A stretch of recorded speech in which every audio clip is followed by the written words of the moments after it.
Hey everyone, I'm here with the former and future. I was listening before. It's Frank Mir, former and future heavyweight champ. So now we're going to talk about the Brock Lesnar fight. Now you know I do prediction videos, and I predicted you to win. Good job. Yes, you made a Smart individual. A lot of people happy, including myself. Now, going into the fight, well, first of all, what would you want to say to all your critics out there who were kind of... It sucks. Yeah. So, going into the fight, what was your game plan? I mean, obviously we know how it finished, but what was your game plan going in there? Well, basically I felt that he could take two routes with his game. He was a superior wrestler, so I really had no choice on what the fight was going to go, if it went to the ground or if it stood up. That was his choice. So I just wanted to make sure that if it was a stand-up fight that I could inflict damage on him, and if it was a ground fight I could do the same and try to put him out. So I mean, I worked a little bit on wrestling and stuff to if I could make it difficult for him. But I mean, primarily I just worked on what my strengths are, which are striking and submissions, and not wrestling. Again, I'm always striving to improve my game, become more rounded. But I just knew that there was no way I was going to catch up his 18 years of wrestling at the level that he wrestled at in a few months. And I was also taking the same bet that there was no way he was going to catch up in the total finesse of an MMA game in a few short months he had to prepare for me. Yeah, that's what I was talking about. So you made a lot of people rich on that fight, so a lot of people happy. Now, but going into that fight in particular, but just any fight, when they're taping you up and you're backstage, what goes through your head? Are you mellow? Are you pumped up? Like, what kind of gets you ready for a fight? Well, I think all fighters, the demons always come to you before a fight. There's always the anticipation is the worst thing in any moment. Never the act of anything is actually that bad. Getting punched in the face is really not that bad. But if I sit there and say I'm about to punch you in the face, it's the time before I do it, the seconds that tick on that you anticipate. You make things seem so much worse. You create, monsters out of something. Human imagination is horrible. So when you sit back there, your hands are being taped and you're waiting. You're hearing the other guys go out. You're watching the tape. You have a small TV back there, and you see the other guys out there fighting, and other guys being drugged back in the ring, and or the back in the locker room. Some are screwed up, on their faces, and they're going to the hospital. And other guys are cheering if they're winning. So you're seeing all this going around you. You start having time self-doubt does start creeping in on your mind. And the way I battle that is I just visualization. I don't sit there and ever think about the outcome. I can't control that. There's too many things that can happen. A bad call, a retarded cut could stop a fight.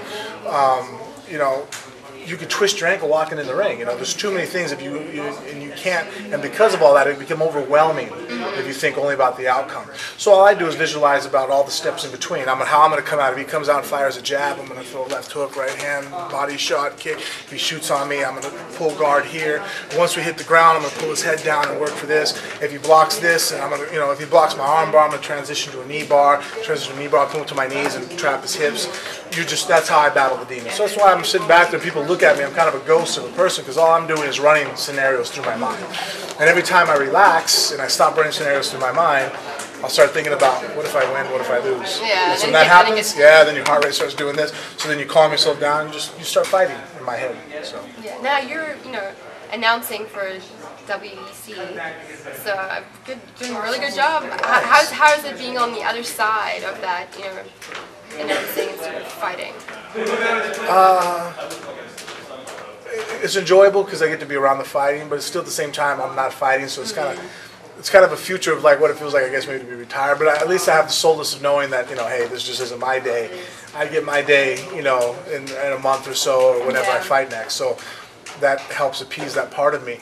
But the one thing I've really pulled from it actually is watching fighters, and I just take it also too as a way of learning. I see all the other guys when I'm talking through, I'm watching things, and not just learning from a technical aspect, but I learn about people. I'm like, okay, how did he respond to this? Why is he in the corner? He's doing this, and he fought like this, and this guy responded by that. So it's like a chess game where I actually start learning about people's minds and anticipation. And that's why too it's funny because in the ring now, I've really, especially in sparring and jiu-jitsu, I can anticipate what my opponent's going to do through posture and mannerism. Oh, he's about to throw a right hand. I'm already slipping the punch, get ready to counter. And that's how I'm able to do what I do when I watch people fight. Now I'm actually watching. I just watch mannerisms, body posturing. Oh, look, he's getting ready to set up a double. I can see that he's learning his center of gravity. I could tell this, you're doing a count on where the fight is. Okay, he's getting his ass kicked here. He needs to take the guy down, and he's going to put him down. Okay, yep, there he goes. I can see him setting it up, and then boom, there's a takedown. Yeah, it's a little harder than people think to do announcing, I think. I guess if you're familiar with it, then it's easier, but it's a little harder. Well, there's a lot going on, and I think that it just takes, I think a full understanding of all aspects of the sport. If you just only know about kickboxing, then you don't know about what's going on the ground. If you only know about wrestling, then you don't know what's going on. Yeah. So I think that it just takes people that are complete mixed martial artists to be able to look, and I understand all aspects of the game. I personally have able to do certain aspects better than others, but I still understand, I might not be a collegiate, I'm never going to win an NCAA title in wrestling, but I understand wrestling. I can teach someone how to shoot a double. I understand the fundamentals of a sprawl and a single and a duck under and a body lock, and I can talk people through it.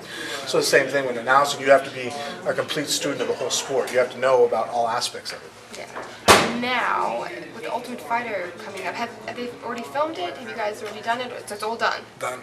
So how was that experience? It was actually really good. Actually, I thought I could be a little more analytical. You find that you get, the one thing that I didn't anticipate was becoming so close to some of the guys.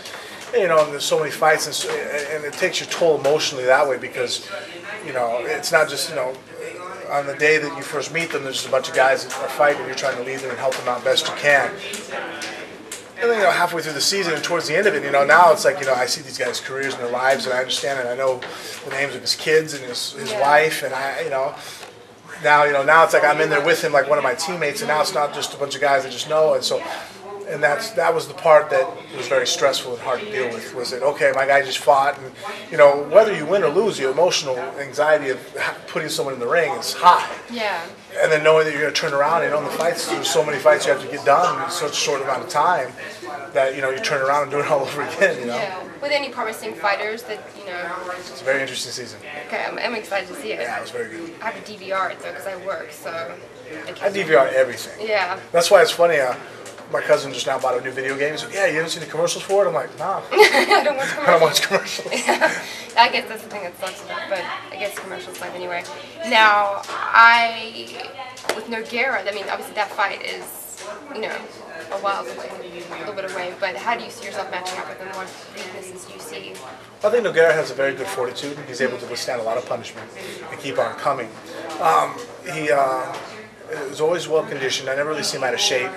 I think that he has good boxing, not devastating one knockout punch power. He's not going to just drop someone with a glancing hook, but he puts his combinations together very well. He has a solid base in wrestling. More of a judo background, good leg sweeps. Has a decent single. Obviously, his jiu-jitsu is very sound. He's very tight on the top. Very heavy. He doesn't use a lot of ground and pound. He's more of a submission control guy. And on the bottom, he's also pretty tricky too.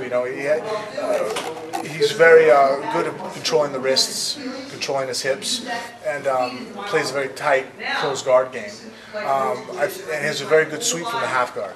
I think some of his weakness would be is that his experience is his strength, and that's also the weakness. It's what it took for him to gain that experience. Yeah. He has been in so many wars with so many great guys that that he can withstand and come back, and he's learned that.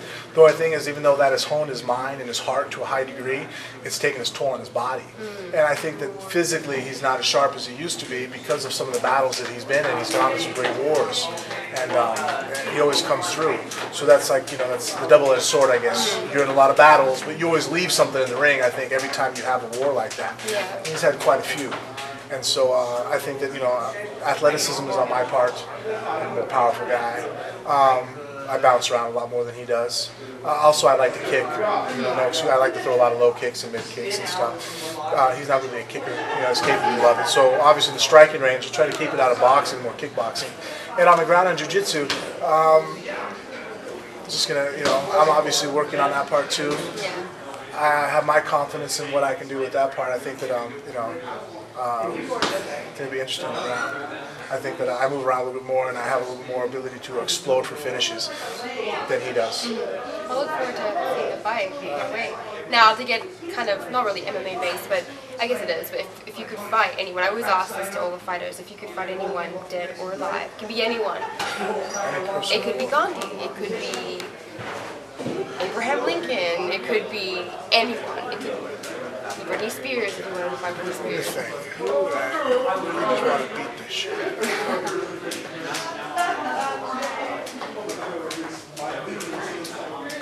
I think, you know what? A personality trait that I never liked in certain people is a guy that embodies that is like a Ted Bundy type. So if I could bring him back, because he preyed upon weaker people. The fact that he acted like he was lame and hurt and went into college campuses and shot women. And then the way he acted about it, so arrogant and cocky, and he tried to defend himself in court and just, and then on top of that, when they came to drag him to his death, they had to take him out, kick him and scream, and just show what kind of character he was. I wouldn't mind putting a beating on him. Just if I could bring him back and just pound him in the ground. It's a tie with him and probably O.J. Simpson. I'd like to just. Very good answers. Very good. Very good. Just people. I mean, I guess everybody says they want to fight someone tough and heroic, but those are my heroes. I'd rather go ahead and use my abilities to, because I'm pretty devastated when I beat on people. If you lose a fight to me, a lot of times you're going to the hospital. I dislocate limbs. So if I had to go ahead and break several bones in a person, I just wouldn't want no refs. So I could break one arm, go to the next, break the other arm, and just see how many bones it takes before a person passes out from pain. That's probably, I'm going to say that's one of the best answers. I'm really going to say that. Nice. No one likes Ted Bundy stuff. Yeah. And I would like to be able to go ahead and just maul somebody and not be judged for it. Not sit there and go, that guy has issues. I can say, no, see what I'm doing. It's for a good cause. Well, thank you so much for letting me know you.